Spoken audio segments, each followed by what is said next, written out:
वालेकुम स्टूडेंट्स, उम्मीद है आप सब खैरियत से होंगे। आज हमने बायोलॉजी का चैप्टर नंबर 2 का जो टॉपिक करना है उसका नाम है theory, law and principal.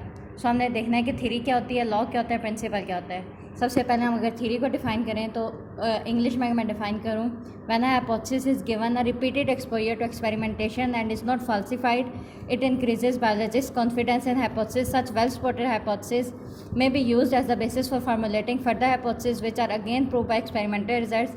The hypotheses that stand the test of time are called theories. A theory supported by a great deal of evidence. ये होगी इसकी इंग्लिश डेफिनेशन। अगर मैं आपको इसकी आसान वर्डिंग में कर दूँ तो हम कह सकते हैं कि देखें, जब हाइपोथेसिस बनती है, ठीक है, तो हम क्या करते हैं, मैंने आपको बोला था कि हाइपोथेसिस वो होती है जिसमें हम बार बार एक हम अपने जहन में एक कॉन्सेप्ट बना देते हैं, किसी चीज़ का आंसर देने की कोशिश करते हैं, लेकिन हम क्या करते हैं, हमारे पास वो सिर्फ एक वर्ड होता है, एक जो है एक जुमला होता है जो हमारे जहन में होता है। हम क्या करते हैं, उस जुमले को सच साबित करने के लिए या उस जुमले को गलत साबित करने के लिए हम बार बार तजर्बे करते हैं, हम एक्सपेरिमेंट्स करते रहते हैं। जब हम बार बार एक्सपेरिमेंट्स करते हैं, ठीक है, और हमें पता चलता है कि हमने थाउजेंड्स एक्सपेरिमेंट कर लिए या 500 एक्सपेरिमेंट हमने उसके ऊपर कर लिए, और इसके बावजूद वो जो थ्योरी हमने बनाई थी, वो जो एक जुमला हमने अपने जहन में सोचा, जो हमने वजह बताने की कोशिश की थी किसी चीज़ की, वो क्या हुई है, वो सही हो रही है। जो हम वजह बताने की कोशिश कर रहे हैं, हमारे जो हम एक्सपेरिमेंट कर रहे हैं, उसका रिजल्ट भी वही आ रहा है जो हम वजह बताने की कोशिश कर रहे हैं, ठीक है। अब जो है ना, इसके बाद क्या होता है, हमारा कॉन्फिडेंस बढ़ जाता है, हमें होता है कि अच्छा यार, हमने जो हाइपोथेसिस बनाई है वो हमने बिल्कुल सही बनाई है। क्यों? क्योंकि हमने जब हम करने की कोशिश कर रहे हैं, ठीक है, तो हमारे क्योंकि रिजल्ट जो हैं वो सिमिलर आ रहे हैं, हमारी हाइपोथेसिस से मिलते जुलते रिजल्ट आ रहे हैं। अब ऐसी जो हाइपोथेसिस होती है जिसके ऊपर हमने क्या किया होता है, एक्सपेरिमेंट किए होते हैं, उनके एक्सपेरिमेंट क्या होते हैं, हमें अच्छे रिजल्ट दे रहे होते हैं, तो ऐसी हाइपोथेसिस को हम कहते हैं कि ये कौन सी हाइपोथेसिस है, ये हाइपोथेसिस कहलाती है थ्योरी। ऐसी हाइपोथेसिस को हम थ्योरी कहते हैं। और थ्योरी के लिए क्या होता है कि बहुत ज़्यादा एविडेंस जो है उसको सपोर्ट कर होता है, यानी उसके पीछे एविडेंस होता है। हम मान रहे होते हैं हमने जो भी काम किया, जैसे हमने बात की थी कि मलेरिया जो है, मलेरिया मच्छर के काटने की वजह से होता है, लेकिन अब उसके पीछे क्या थी, अब एक साइंटिस्ट ने 2 थ्योरीज दे दी कि इधर मलेरिया मच्छर के काटने की वजह से होगा या मच्छर के काटने की वजह से नहीं होगा। अब जब उसने एक्सपेरिमेंट किए, करता रहा तो उसे पता चला कि अच्छा, उसने पहले एक्सपेरिमेंट किया, उसने देखा कि जो मार्शी एरियाज़ में, यानी ऐसे इलाकों में लोग रहते हैं जहाँ पे गंदा पानी होता है, वहाँ के लोगों को मलेरिया ज़्यादा होता है। फिर उसने देखा कि ऐसे ही एरियाज़ में जो लोग मच्छरदानी लगा के सोते हैं, यानी नेट्स लगाते हैं, ठीक है, मॉस्किटो रिपेलेंट नेट्स लगाते हैं, उन्हें जो है मलेरिया नहीं हो रहा। ठीक इसी तरीके से उसने बाकी एक्सपेरिमेंट किया तो उसे पता चला कि मलेरिया जो है वो इस वजह से, मलेरिया जो है वो मच्छर की वजह से ही होता है। नेक्स्ट जो हमारा टॉपिक है वो है लॉ एंड प्रिंसिपल। इसको इंग्लिश में डिफाइन करें तो productive theory keeps on suggesting new hypothesis and so testing goes on. Many biologist take it as a challenge and exert great efforts to disprove the theory. If a theory survives such doubtful approach and continues to be supported by experimental evidence, it becomes a law or principle. A scientific law is a uniform or constant fact of nature. It is an irrefutable theory. Examples of biological law are Hardy-Weinberg law and Mendel's law of inheritance. अब इसे अगर देखा जाए तो क्या है कि अब जो थ्योरी बन गई, एक दफ़ा जब थ्योरी बन जाती है तो उसमें क्या होता है कि अब थ्योरी बनने के बाद हम सिर्फ ये नहीं होता कि हम अपने लिए रखते हैं। जो साइंटिस्ट होते हैं या जो बायोलॉजिस्ट होते हैं, वो जब एक थ्योरी बना लेते हैं तो उसे क्या करते हैं, इंटरनेशनल प्लेटफॉर्म पे पेश करते हैं। अब जब इंटरनेशनल प्लेटफॉर्म पे वो जाती है तो दुनिया के बाकी सारे साइंटिस्ट उस पर सजेशंस देते हैं या उस पर एतराज़ करते हैं कि इसमें थ्योरी में ये मिस्टेक्स हो सकती हैं, आपने ये चीज़ नहीं अप्लाई की, ये टेस्ट नहीं अप्लाई किया। ये सारी चीज़ें के बाद क्या होता है कि टेस्टिंग होती रहती है और बायोलॉजिस्ट जो है ना उसे ऐसा चैलेंज लेते हैं कि अच्छा, मेरी जो थ्योरी है इसमें ये मिस्टेक निकलती है तो मैं ज़्यादा एफर्ट करता हूँ ताकि जो है मेरी थ्योरी में मिस्टेक ना निकले।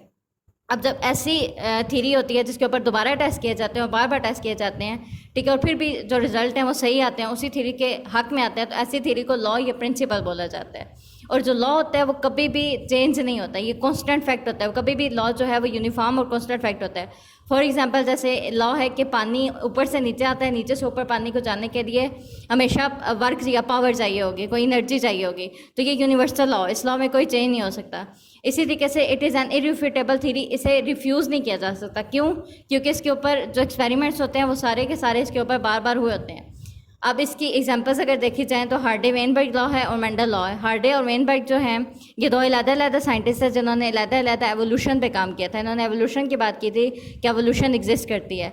इसके अलावा जो मेंडल है, मेंडल ने जो इनहेरिटेंस का लॉ दिया था, इसमें इसने जीन्स की बात की थी। हम बात करते हैं ना, हमारे अंदर डीएनए होता है, जीन्स होता है, तो पहली दफ़ा जो कॉन्सेप्ट जीन्स का यूज़ किया था, आल्दो इसने इसके लिए फैक्टर का वर्ड यूज़ किया था, लेकिन सबसे पहले जो इस किस्म का कॉन्सेप्ट दिया था वो मेंडल ने दिया था। इसने ये जो एक्सपेरिमेंट किया था पाइजम सैटिवम, पी प्लांट जो है इसके ऊपर इसने एक्सपेरिमेंट किया था और इसके जो बाग था उसके अंदर 2000 पी प्लांट्स लगे हुए थे जिसके ऊपर इसने एक्सपेरिमेंट करके रिजल्ट्स देने की कोशिश की थी। इसी तरीके से हार्डे और वेनबर्ग ने जो प्रिंसिपल दिया था उसमें उन्होंने जो एवोल्यूशन के बारे में प्रिंसिपल दिया था कि किस तरीके से एक जनरेशन से दूसरी जनरेशन में बेस्ट क्वालिटीज़ ट्रांसफ़र होती हैं। अब हम देखें तो थ्योरी और लॉ में क्या जो है डिफ्रेंसिएशन है।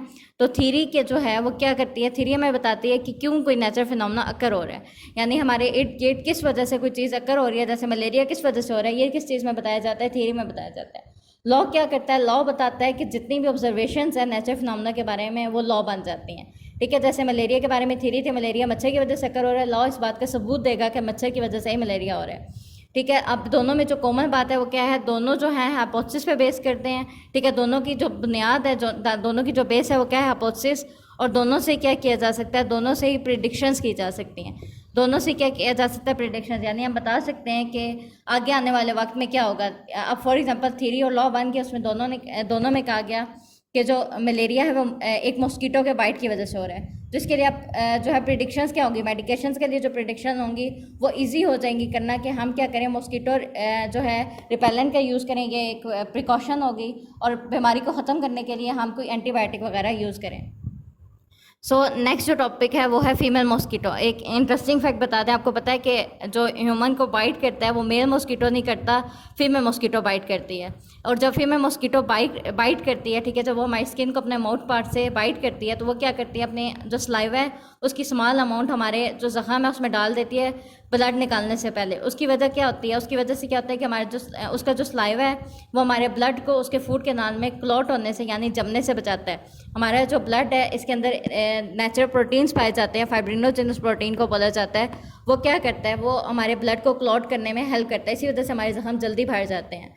तो वो क्या करता है, क्योंकि हमारा ब्लड तो हमारे लिए नेसेसरी होता है कि अगर बाहर निकलेगा तो हमारे डेथ का इशू हो सकता है, इस वजह से फाइब्रिनोजेन हमारे अंदर ब्लड क्लॉटिंग कर देता है। लेकिन मॉस्किटो को ब्लड जो है वो लिक्विड फॉर्म में चाहिए होता है, इस वजह से वो क्या करती है, सबसे पहले अपना सलाइवा डालती है ताकि जो हमारा ब्लड है उसके बॉडी में जाके क्लॉट ना करें। सो इस वजह से क्या होता है कि उसकी बॉडी में जब ब्लड जाता है वो क्लॉट नहीं होता, वो जो है उसको यूज़ कर सकती है अपने लिए, अपने फूड के तौर पे उसे वो यूज़ कर सकती है।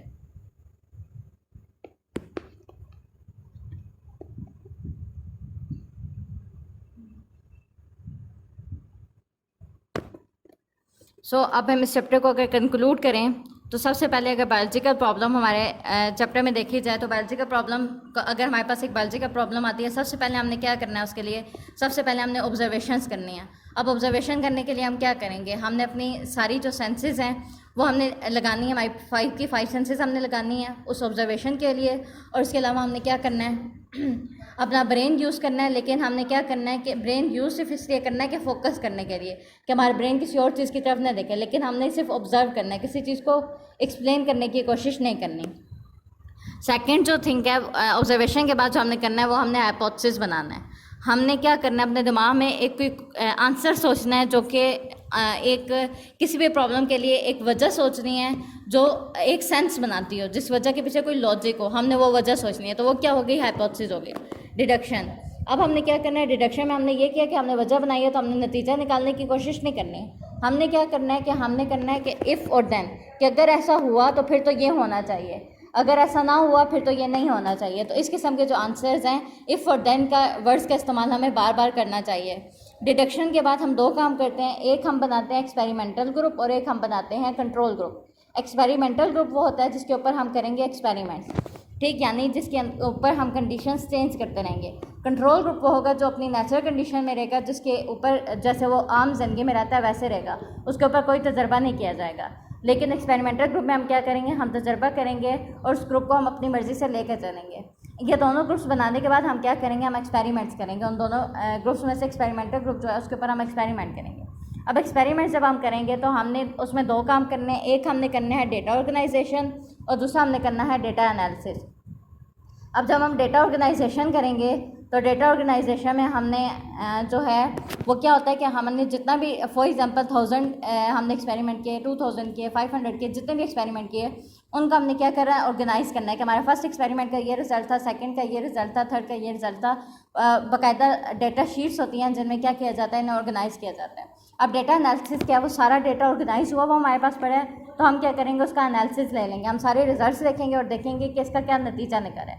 जब हम ये सारा डाटा एनालिसिस कर लेंगे तो उसके बाद हम करेंगे समराइजेशन ऑफ रिज़ल्ट। जब समराइजेशन ऑफ रिज़ल्ट होगा तो हम सारा जितना भी डाटा है उसकी हम समरी निकालेंगे। अब जब हम समरी निकालेंगे तो दो काम होंगे, या तो वो प्रूव हो जाएगा या वो नहीं प्रूव होगा। अगर वो नहीं प्रूव होगा तो हम क्या करेंगे, दोबारा, इसका मतलब है कि हमारी जो हाइपोथेसिस है उसमें कोई डिफेक्ट है, हम दोबारा हाइपोथेसिस पे जाएंगे। लेकिन अगर वो प्रूव हो जाता है तो हम क्या करेंगे, जो रिज़ल्ट हमने रिपोर्ट करेंगे, जो रिज़ल्ट्स हमने हम रिपोर्ट करेंगे। और यानी हम क्या है, इंटरनेशनल पेपर्स में वो रिज़ल्ट्स जो हैं वो छपवाने की कोशिश करेंगे। जब उन्हें हम रिज़ल्ट्स को रिपोर्ट करेंगे तो फिर क्या होगा, डिस्कशंस होंगी, सेमिनार होगा। जब डिस्कशन और सेमिनार्स होंगे तो उसके बाद क्या होगा, फर्दर टेस्टिंग होगी उस चीज़ की। ठीक है कि अब जब इंटरनेशनल प्लेटफॉर्म पर जाएगा तो इंटरनेशनल साइंटिस्ट उस पर एतराज़ करेंगे। उसके बाद क्या होगा, उस पर फर्दर टेस्टिंग होगी तो वो क्या हो जाएगी, थ्योरी बन जाएगी। जब वो थ्योरी दोबारा टेस्टिंग होगी तो उसके बाद फिर टेस्ट किया जाएगा, और वो जब उस टेस्ट को भी पास कर लेगी वो थ्योरी, तो उसे बोला जाएगा कि ये जो है ये बन गया है लॉ एंड प्रिंसिपल। सो हमारा ये जो चैप्टर है ये टॉपिक पे एंड होता है। इंशाल्लाह नेक्स्ट क्लास में हम नेक्स्ट चैप्टर स्टार्ट करेंगे। अल्लाह हाफिज़।